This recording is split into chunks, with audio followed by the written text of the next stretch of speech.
All right, and we are back here on the GSMC Football Podcast. And for the fourth part of the show, we're going to now get into talking about all of the losing teams from this past weekend in the NFL, what they have to do to improve and get themselves back into the playoffs for the 2025 season. So I guess we'll go in order. So we'll start off with the Chargers, who we just talked about. So their defense played really well this year, and you kind of figured that was what was going to happen when Jim Harbaugh took over. And then, in the draft, last year's draft, they got the best tackle, arguably, in the draft in Joe Alt. The interior offensive line, I guess, struggled a little bit against the Texans. I mean, the offensive line just struggled in general against that Texans pass rush. But for me, the main thing that the Chargers need to address, whether it is through the draft or it's free agency, they need to get more receivers, more playmakers on offense. Ladd McConkey, you got a receiver there. Quinn Johnston, he could be your number 3, but you need at least another number 2, or you need a 1. Now, there's receivers out there that they can go out and get. I know T. Higgins, it's like every team is connected to him. I remember seeing something about Chris Godwin. He's going to be out there. I don't know if the Buccaneers are going to bring him back. My guess is no, but we'll see. Receiver is what they need to address, and they are going to do that. And maybe they bring Keenan Allen back, because Keenan Allen said he either wants to play in L.A. or go back to the Bears.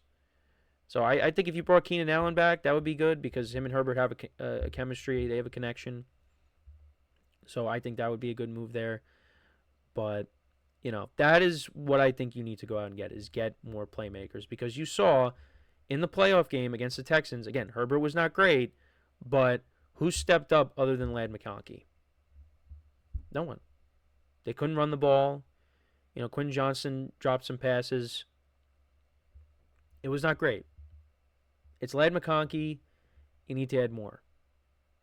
So, get another back that can complement J.K. Dobbins. Like, I know you have Gus Edwards there and Kamani Vidal, but I think you need someone else in that running back room to complement Dobbins, because you also can't rely on Dobbins to stay healthy a whole year. I mean, look, he had a great year, but he also missed time towards the end. He was able to make it back, for the last couple games and the playoff game on Saturday, but can't rely on him to stay healthy a whole season. They need to address that as well. So we'll see what they do. But the Chargers are heading in the right direction, and they will be back in this spot next year. But yeah, that's my thoughts on the Chargers. Then we move on to the Pittsburgh Steelers. So kind of similar is offense. But the difference between them and the Chargers is the Chargers have their quarterback. The Steelers do not have their quarterback in the future. And I don't know what they're going to do at quarterback next year. Are they going to bring back Russ? Are they going to bring back Fields? Are they going to bring back both of them? Are they going to go out and get somebody else? Are they going to draft someone? What are they going to do? I have no idea. But quarterback is something that they need to improve. Because if they, like I talked about in the beginning of the show, if they want to compete with the elite teams in the AFC, just talking about the AFC, they need to improve the quarterback position. The other thing, too, is maybe you go and get a different coordinator. Because I know people are not happy with Arthur Smith as well. Now, was he better than Matt Canada? Yeah, I guess. But coordinator change has come up once again. So we'll see if they end up doing that, which I don't know. But the other thing, too, is same thing with the Chargers. You got to get more playmakers on this offense. They're probably not bringing back Najee Harris. You traded for Mike Williams, and he barely made an impact on the team. So what was the point of that? And also, speaking of receivers, so Deontay Johnson got waived by the Texans. So he went from the Steelers to the Panthers, then to the Ravens, and then to the Texans, and now he's just not on a team. So who knows what's going to happen with him now that the Texans let him go. But I wanted to bring that up. Maybe you bring him back. Maybe you try to patch things up with Deontay Johnson. I don't know, and vice versa. Maybe he tries to patch up things with them. Yeah, they need to add more receivers to this team, and let's see what they do with the running back position, because It doesn't look like Najee Harris is going to come back, so you got Jaylen Warren. Well, they got to bring somebody else in. Now, maybe they could have, if they didn't have Najee Harris, maybe they could have went out and tried to get one of the free agent running backs from, the last offseason. Because, they're still in the playoffs. Well, Josh Jacobs got eliminated, but you still got Barkley, you still got Derrick Henry, you still got Joe Mixon, who was traded. The running back position has those guys put respect back on the running back position from the seasons that they all had. But yeah, I think the Steelers, if they do address the running back position, I feel like it's going to be through the draft. That's just me, though. But yeah, it's all offense when it comes to the Steelers. And maybe you go out and try to get, another pass rusher too, because, this defense is also getting older. Like, the defense is still pretty good, but TJ Watt's not getting any younger. Cam Hayward is getting older. You gotta add some more youth on that defense as well. That's just me, though. They did that with the offensive line, which I think, with the young players, hopefully they develop and, they play better. But, yeah, I think the defense needs some more youth there. That's just me. But, yeah. So that's the Steelers, and then we move on to the Broncos. Yeah, I feel like for most of these teams, it's offense. Same thing with the Broncos. You need more than just Courtland Sutton. Well, Troy Franklin had that long touchdown reception. Marvin Mims, he was good down the stretch. I think running back is a position that they need to address coming up here because they just could not run the ball in the game against the Bills. They were using different guys, but none of them really were providing the spark that they needed. But I think you need to add a workhorse back to this offense. One dominant force there that you can rely upon. So that way, because like I said, if the Broncos, could have established a run in this game against the Bills, maybe it goes a little bit differently. You slow it down a bit because the Bills finally woke up and, the Broncos just could not, well, not only could they not keep up, they just could not, do anything offensively after the first drive of the game. So you need that. So whether that's through the draft, whether you bring someone in via free agency, trade, whatever, they need more help there. And like I said, add another receiver, another playmaker. There's definitely going to be receivers out there. I just gave you 2 names before. So, and the other thing too is that people are talking about is a tight end. That would really help this offense too. Because the tight ends that they have are not really dynamic. Adam Troutman, was with Sean Payton when they were with the Saints, but you need somebody else there. So that's what the Broncos need. And then we move to the middle part. Same thing with the Packers. The Packers, probably another corner because Jair Alexander might not be coming back. Maybe another pass rusher, to go along with their front four. And another receiver.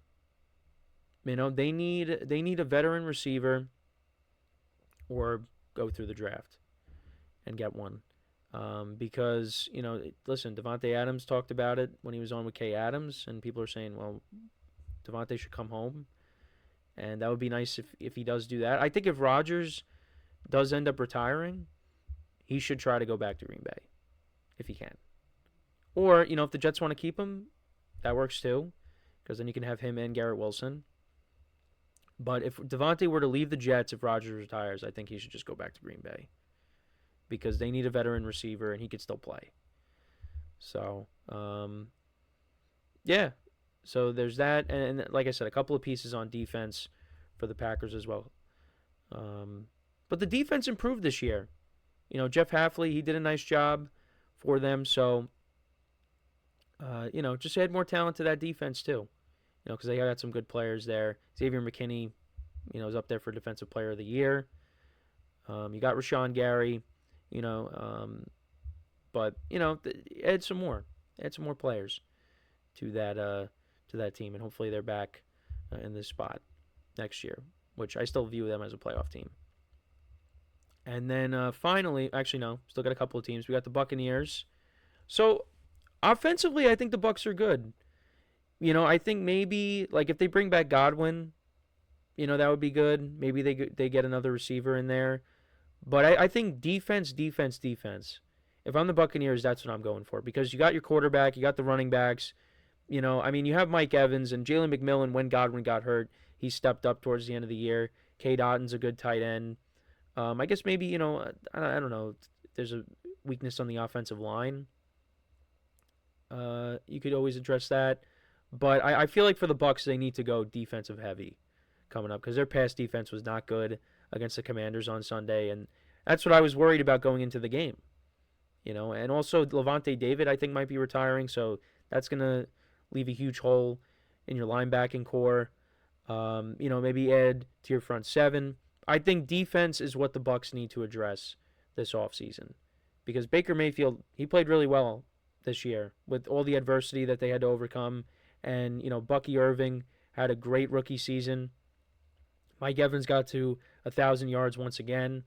Offense is fine. I think the defense is where you need to address certain areas. And if you do that, you're going to find yourself, in the mix again next year.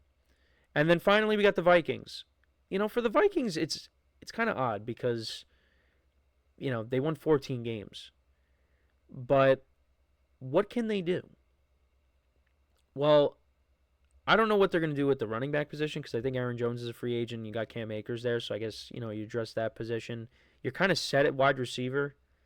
You're set at tight end. I mean, maybe offensive line.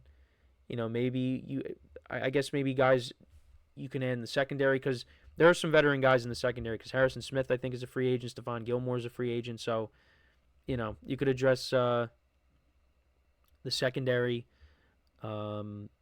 Quarterback position, we'll see what happens with Sam Darnold if they're going to bring him back or not. I still feel like they can, but maybe these last two games they're just like, yeah, we're done. We're just going to move forward with J.J. McCarthy. Even though, yeah, you can't entirely blame Sam Darnold for these last two games, even though he wasn't great, because the offensive line just didn't protect him at times. I mean, 9 sacks on Monday. I mean, that's not all his fault. Some of it is, but got to protect him. They didn't do a good job of that. But yeah, that's what I think. A lot of offense when it comes to these teams. Improve the offense. I did say for the Bucs, they were the one team where I'm like, they got to go all defense or mostly defense.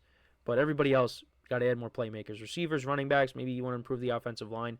The Vikings, they're the one team where it's like, well, I don't know what they're going to do with quarterback. If Darnold's going to come back, if they're going to start J.J. McCarthy, they're going to keep both, whatever the case may be. But that's my thoughts there. Let me know what you guys think. What's one area that at least one of these playoff teams has to improve on so they can get back to this point next year? Let me know in the comments. So we're going to take our final break of the show now. And then when we come back, we will rank the top teams going into the divisional round, top 5. So for one final time today, stick around, and we'll be right back here on the GSMC Football Podcast.